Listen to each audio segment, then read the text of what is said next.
Hey, it's your buddy Peace and Harmony with you here today. I want to focus in on the narcissistic and psychopathic use of intimidation when it comes to obtaining their supply and keeping their supply. Intimidation is a use of force, it's a use of fear, it's a use of brashness and a sort of manipulation tool that people, especially narcissistic and psychopathic abusers, will use to control others.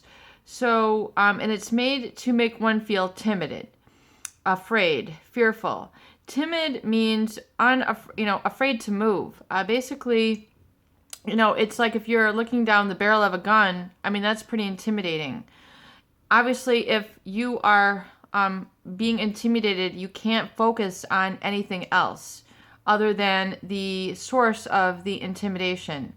Especially if you haven't handled this before, you don't have the repetition and experience or the tools or mindset to know how to handle these types of individuals, then you can oftentimes become a victim and waylace to them and become really feeling powerless and uncomfortable around these types of people.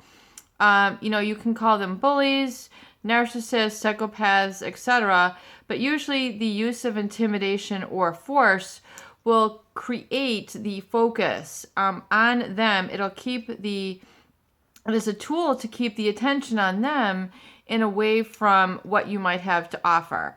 So in other words, they don't have to deal with your input. They don't have to deal with your abilities. They don't have to deal with your skills. They don't have to deal with your empathy. They don't have to deal with your sensitivity if they can use brute force. So if they can use brute force through yelling, through aggression, through hostility, through name calling, through blaming, through blame shifting, through triangulation, through splitting, through talking about people behind their backs. These are all very low class, low vibration, and lower nature ways of trying to get what they want out of life or out of the setting or situation. And intimidation is one of the hallmark traits. And especially even the covert narcissist can use this very sort of quiet intimidation. It is done as a very bold, fearful presence that they can exude. And the psychopath can unequivocally exude this intimidation factor through their body language, their carriage, things of this nature. And especially those people, when we talk about the narcissistic mask, oftentimes this intimidation, this bigger than life voice, yelling, their dress, their demeanor, their charm, can be as an act to overwhelm. So like a tsunami, it's just like they're going to explode onto the scene. And this intimidation is so that you will pay attention to them and they won't have to pay attention to you. It's very difficult it does take energy to listen. It does take energy and security of self-esteem to be able to validate another and not feel lost. Those individuals who are bullies, as we know, are coming from a place of insecurity and inferiority.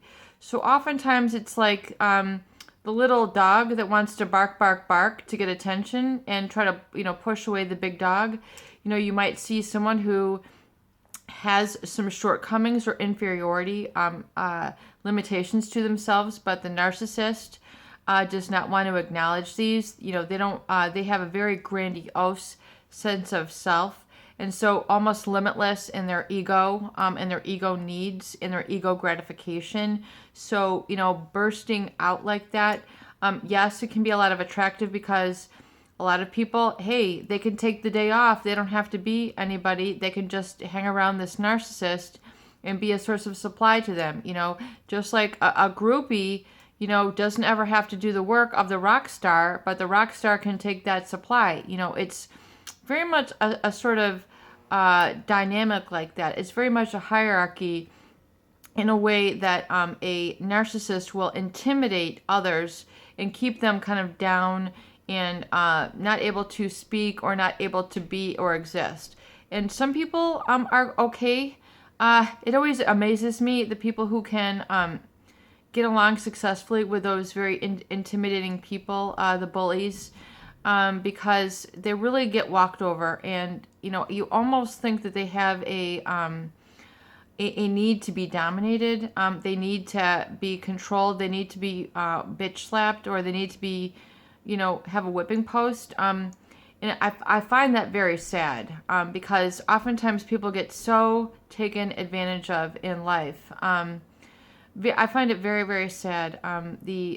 Those who intimidate and take advantage of others, and take advantage of others people's good nature, I think is really what ends up happening. Is oftentimes those people who have very good nature, but end up getting taken, attracted to these sort of outgoing people, because perhaps they feel a vulnerability or weakness, and so within themselves, and so they feel this person compliments them or makes them whole. There's a lot that goes on there. But when you're in the face of this intimidation, this person who is resorting to this overcompensating for their self-limiting identity. For example, the very short individual who might be very mean, very pushy, very bully, wants you to pay attention to their voice rather than really kind of like calling them out for really their ignorance, or their lack of stature, or what other qualities it is that are really undesirable or unattractive about them. They will use the those tactics of bullying in order to, so they don't ever have to confront the fact that they have certain shortcomings or certain qualities that are yet to be desired. So it's very much like a very forceful type of personality, and we see that oftentimes in the overt narcissist. But the covert narcissist can have this intimidation factor as well. So I would encourage you, not to fall prey to that. And I would encourage you to call it out early. So oftentimes I feel a lot of viewers have encountered this, for quite some time, and they've swallowed a lot of crow in the process. They've taken a lot of crap, they've taken a lot of schmuck or whatever, from this, because they haven't had the tools to stand up. And I find that very sad, but it's never too late. It's never too late to basically learn some new tools, or, gain and grow in self-awareness, so that you can basically know how to deal with these people. Because you do, in life, you do need to know how to deal with these people. They're going to come up. And if you have kids, definitely would encourage you to educate them on how to handle bullies, narcissistic and psychopathic abusers, if you can. It's not taught in schools. It's not taught in college. It's just one of those life lessons. So I hope that I'm assisting you here with that in this channel. And so the intimidation can take many forms of boundary violation. It can take the form of name calling, physical pushing, physical touching that is unpleasant. Just tonality oftentimes is a big use of intimidation. So it's not what they say, it's how they say it. And it's kind of done with a very, very cold, demeaning tone. And so again, it's done in how it's stated. Nice to see you here today. Just the tone can be condescending, and it can be fake. So again, we see the mask of the bully. And again, if this has been a chronic thing, it's it's important to not just allow yourself to be walked over.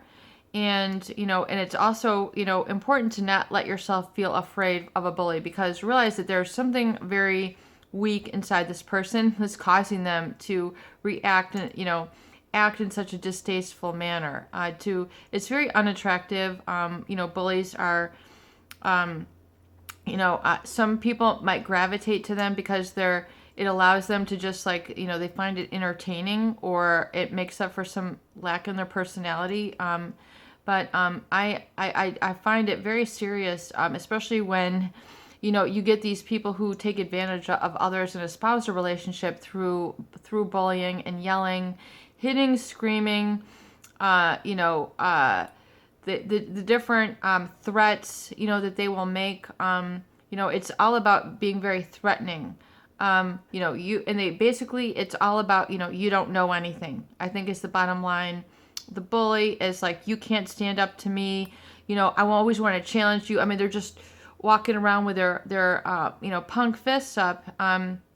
They're just really, very thug in nature, is what comes to mind. And you can just, call it out. I mean, there's female bullies, and they can be very unclassy, but you don't want to react with aggression to them, and you don't want to react with passivity. You want to react with assertiveness.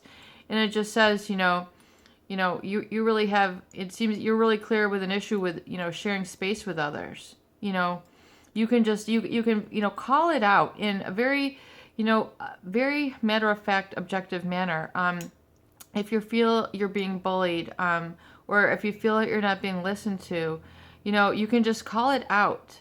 Speak your awareness. And, it's very clear that you have an issue with listening, or it's very clear that you don't have a skill to listen to others.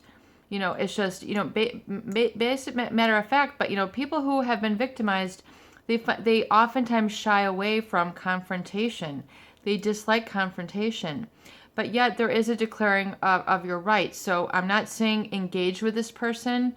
All I'm suggesting and offering to you is that it's very important to stand up for your rights and let them know that you're not a walking mat. You're not a one piece of garbage to be trampled over. They're going to try to treat you that way. Try is the operative word, but make sure that you are able to come from a calm, neutral standpoint. So not overly aggressive, not emotionally aggravated, but it does take a skill, it does take experience, it does take repetition. It's very clear that you have trouble relating to people, and you don't want to use it as a judgment, but it's just very clear you have an issue with. I think is a good way to put it, and keeping it very simple, and then not engaging in rapport with these people because they're not very good at sharing discussion. Again, a narcissist, it's all about them, and they will use intimidation in settings which is very inappropriate, and it'll be very distracting. So even if it's someone else's event, the attention has to be on them for some sort of reason. That's their narcissistic supply needs. And they're just like laughing inside. The more that they can get attention, it's just like, and they talk behind people's back. It's a very hideous thing. Very, very ugly. And oftentimes these people are very ugly inside. They are very, what's a good word to describe it? I thought of this word earlier. Bear with me one moment. I'm going to think of this word, but very grotesque. I think the bully and the true narcissist intimidator, they can become very grotesque when it's just they're ugly individuals inside. You can have an inner radiance, an inner beauty, an inner compassion, an inner empathy, an inner light.